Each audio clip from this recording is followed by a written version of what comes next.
অনেক বিশেষজ্ঞই বলছে যে ভ্যাট এই বাড়ানোর সিদ্ধান্ত 100টির উপরে পণ্যের উপরে 15% নতুন ভ্যাট যে অন্তর্বর্তীকালীন সরকার আরোপ করেছে, অনেকেই বলছে আত্মঘাতী। আপনি কি মনে করেন? আপনি এটি নিশ্চয়ই, আপনারা রাজনীতি করেন, জনগণের কথা বলেন, জনমানুষের যে নাভিশ্বাস দ্রব্যমূল্যের উপরে, এই মূল্যস্ফীতির কারণে, তার উপরে আবার এই 15% ভ্যাট আসলে মানুষকে কতটা স্বস্তি দিবে, বা এটি আসলে কতটা অনিবার্য ছিল? এসএটিভি আপনাকে, আপনার শ্রোতা দর্শক সবাইকে আন্তরিক শুভেচ্ছা, অভিনন্দন। আজকের টকশো যারা দেখছেন সবাইকে বাংলাদেশ জাতীয়তাবাদী দলের চেয়ারপারসন দেশনেত্রী বেগম খালেদা জিয়া, ভারপ্রাপ্ত চেয়ারম্যান তারেক রহমানের পক্ষ থেকে শুভরাত্রি। আমি তো আসলে এইসব বিষয়ে খুব অভিজ্ঞ না, রাজনীতিবিদ, কর, ট্যাক্স, এরা দুইজন বিজ্ঞ ব্যক্তি, জন আকাঙ্ক্ষাটা আপনারা, তারা ভালো বেশি বলতে পারে। কিন্তু আমি এতটুকু বুঝি, কয়েকবার পার্লামেন্টে যাওয়ার সৌভাগ্য হয়েছে, দেশ ও জাতির সেবা করারও সৌভাগ্য কিছুটা হয়েছে। যেহেতু রাজনীতির সাথে সম্পর্কিত বিষয়, আমি একটা জিনিস খুঁজে পাচ্ছি না। একটা অধ্যাদেশ যখন দেখলাম, আব্দুর রহমান খান, বর্তমান এনবিআর এর চেয়ারম্যান, একটা অধ্যাদেশের মাধ্যমে কতগুলো উৎপাদনমুখীর উপরে কর আরোপ করেছেন। বাজেটের বাকি আর 4 মাস 5 মাস, জুন মাসে বাজেট 30 তারিখে পাস হয়, এটা দেখেছি। তার আগে জনগণের উপরে ভ্যাটটা, উৎপাদন প্রতিষ্ঠানগুলোর এইভাবে ভ্যাট চাপিয়ে দেওয়ার কারণটা আমি খুঁজে পাচ্ছি। কারণ উনি যে সরকারের আমলে এখন এনবিআর এর চেয়ারম্যান, সে সরকার শুধু ক্ষমতা আসছে জুলাই আগস্ট বিপ্লবের পরে।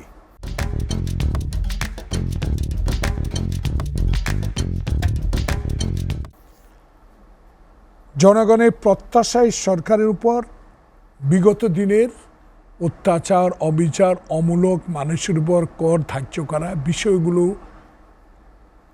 আর এই নতুন সরকার বা অন্তর্বর্তীকালীন সরকার কোনোদিনও চাপিয়ে দেবে না। কিন্তু আমি হতাশ একজন রাজনৈতিক কর্মী হিসেবে, যে অধ্যাদেশের মাধ্যমে বাজেটের 6 মাস আগে এই করটা ধার্য করা ঠিক হয়নি। এই কারণে ঠিক হয়নি, বাজেটের পরে চিন্তা ভাবনা করে ঘাটতি বাজেটের কত হবে, এখন যেটা পরস্পর ওনারা ভালো বলতে পারবে, জানতে পারলাম যে বাজেটের ঘাটতি পোষাবার জন্য এখনশো টাকা কর, ভ্যাট ইত্যাদি ধার্য করে মানুষের উপর চাপিয়ে দিয়ে একটা বাজেট পেশ করা। তাহলে বাজেট তো ওনাকে পেশ করতে হবে, যেহেতু ইন্টেরিয়াম গভর্নমেন্ট। এখন আসল কথা হলো, মুদ্রা কথা একটাই, যে ওনাদের দায়িত্ব একটা নির্বাচন দেওয়া, ওনাদের দায়িত্ব জনগণের কাছে ওয়াদাবদ্ধ যে আমরা একটা নির্বাচন করে জনপ্রতিনিধিদের হাতে ক্ষমতা হস্তান্তর করে চলে যাব। তাইলে তার আগে কিছু সংস্কার দরকার, অবশ্যই দরকার। সেই সংস্কার তো অবশ্যই করতে হবে, যারা দিনের ভোট রাতে করে, যারা ভুয়া ভোটার দিয়ে ভোট দিয়ে, যারা কবর থেকে উঠা মানুষের ভোট নেয়, এগুলো তো পরিবর্তন অবশ্যই করতে হবে। সেই সংস্কারের জন্য রাজনৈতিক দল যারা রাজনীতি করেন, যারা ক্ষমতায় আসবেন, যারা নির্বাচন করবেন, তারাই দাবি করেছে। কিন্তু সময়ক্ষেপণটা একটু বেশি হয়ে যাচ্ছে। এই সময়ক্ষেপণের কারণেই জনগণ একটু হতাশার দিকে যাচ্ছে। কারণ আমি আগে একটা কথা বলে রাখি, 2 জন সম্মানিত ব্যক্তি এখানে উপস্থিত আছে, এদের দায়িত্ব এখন একটাই ছিল আমার মতে। আমি তো ছাত্র জীবন থেকে রাজনীতির সাথে সম্পর্কিত ছিলাম, বড় নেতা হতে পারি নাই, কিন্তু কয়েকবার পার্লামেন্টে যাওয়ার সৌভাগ্য হয়েছে। আমার গুণে না, আমার নেতা শহীদ জিয়া, আমার নেত্রী খালেদা জিয়া, আমার ধানের শীষ, তাদের এইসব কারণে আমাকে মানুষ ভোট দিয়েছে।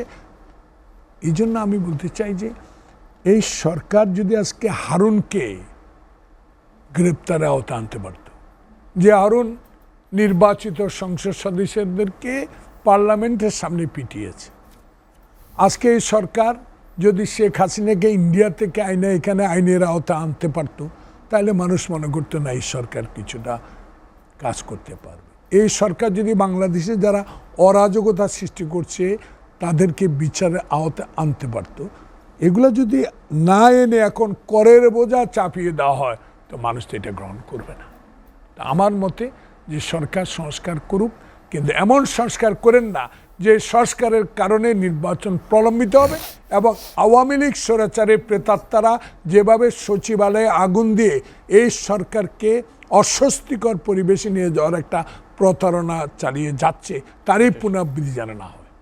এই কর আরোপটাকে অনেকে তো এভাবেও বলছে যে যেমন কর আরোপটা সাধারণত এই বাজেটের পরে এসে এই সময় এসে অনেক, আমি জানি না, আমি বদিউর রহমান স্যারের কাছে আমি জানতে চাইবো, তারপরে আপনার কাছে একটু জানতে চাই, এছাড়া সরকারের কি আর কোনো রাস্তা ছিল না সরকারি ব্যয় কমানো অথবা অন্যান্য যেখানে কর ফাঁকি দিচ্ছে, যেখানে হাজার হাজার টাকা লুট হয়ে গেছে, যেখানে কালো টাকা সাদা করার মতো বিভিন্ন রকমের কালাকানুন এর আগে ছিল, সেগুলোকে একটু ধরে এবং রাজস্ব আহরণটাকে আরেকটু গতিশীল করে আমরা দেখি তুলনামূলকভাবে গত বছরের তুলনায় এবছর রাজস্ব আহরণ বরঞ্চ কমেছে, সেটাকে আরেকটু গতিশীল করা না করে যেখানে এই ভ্যাট যেটি ধনী গরিব সবাইকে সমানভাবে দিতে হয় এভাবে আরোপ করা এই অন্তর্বর্তীকালীন সরকারের জন্য আসলে এটা কি আত্মঘাতী না? আপনি যেটি বলছিলেন যে সরকারের মূল দেখেন, আপনি একজন অত্যন্ত গুণী ব্যক্তি, উপস্থাপক, সাংবাদিক।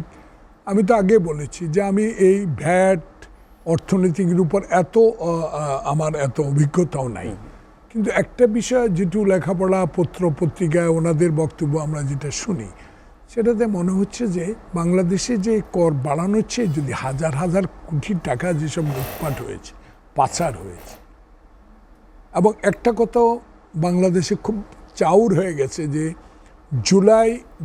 অগাস্টের বিপ্লবের মধ্যেও অনেক আওয়ামী লীগ নেতাদের বাড়িতে লাইক আমর হোসেন আমর মতো বাসায়ও কোটি কোটি টাকার হাজার টাকা নোট পাওয়া গেছে। তাহলে এইসব টাকাগুলো যদি জুলাই বিপ্লবের আন্দোলনের সময় যেটা পাবলিক বলা শুরু করে, এই টাকাগুলোও থাকলে এক বছরের বাজেট হয়ে যেত। সে কারণে আমার মনে হয় সরকারের উচিত ছিল যে লুটের টাকা, দুর্নীতির টাকা, ব্যাংকের যে লুটপাটের টাকা যারা লুট করে নিয়েছে এদেরকে আইনের আওতায় নিয়ে আসতে পারতো, তাহলে একটা বাজেট হয়ে যেত। একটা উদাহরণ আপনাকে দিই, সৌদি আরবের একটা, আজকে আমি লাইব্রেরিতে কত লেখাপড়া করছিলাম উত্তরা ক্লাবে, সেখানে একটা ম্যাগাজিনের মধ্যে আমি পাইলাম সৌদি আরবে একবার নাকি অনেক ব্যবসায়ীকে একটা 5 স্টার হোটেলে নিয়ে গেছে সরকার। এরেস্টও না, কিছু না, কিন্তু নো টেলিফোন, নো যোগাযোগ, সবারই নিয়ে এখানে সব প্রিন্স টাইপ, যেটা আমি পড়ে দেখলাম। বড় বড় ব্যবসায়ী যারা এইসব ট্যাক্স ম্যাক্স ফাঁকি দেয়, যারা অর্থ সরকারের অপচয় করে, এদের থেকে হাজার হাজার রিয়াল নিয়ে সরকার স্ট্যাবলিশড হয়েছে। সেই কারণে বাংলাদেশেও সত্যিকার রাজনীতিবিদের যারা দল পরিচালনা করে, এই অবস্থায় এই সরকার, যিনি বাংলাদেশে না সারা পৃথিবীতে বাংলাদেশের সবচেয়ে আমাদের গুণী ব্যক্তি হিসেবে পরিচিত একটা নোবেল প্রাইজ যিনি এনেছেন, পৃথিবীর কোনো মানুষ তাকে অপছন্দ করেন না, বাংলাদেশে 18 কোটি মানুষ তো তাকে পছন্দই করেন। সেখানে আমি মনে করি ওনার উচিত ছিল এটা বলা আমার দুষ্কর, ওনার পায়ের যোগ্যতা হওয়ার আমার নাই, এখনো যোগ্যতা অর্জন করতে পারেনি, এত শিক্ষিত মানুষ। কিন্তু আমার মনে হয় ওনার সহযোগী যারা আছে তাকে যদি অ্যাডভাইস করতেন যে বাংলাদেশে যে অপচয় করেছে 16 বছরে, এই টাকাগুলো যদি উদ্ধার করে নিয়ে আসতে পারতে, বাংলাদেশের 2-3 বছরের বাজেট এমনি হয়ে যেত। সে কারণে ওনাদেরকে এই দিকে নজর দেওয়া উচিত বলে আমি মনে করি, জনগণের উপর কোনো কর না বাড়িয়ে।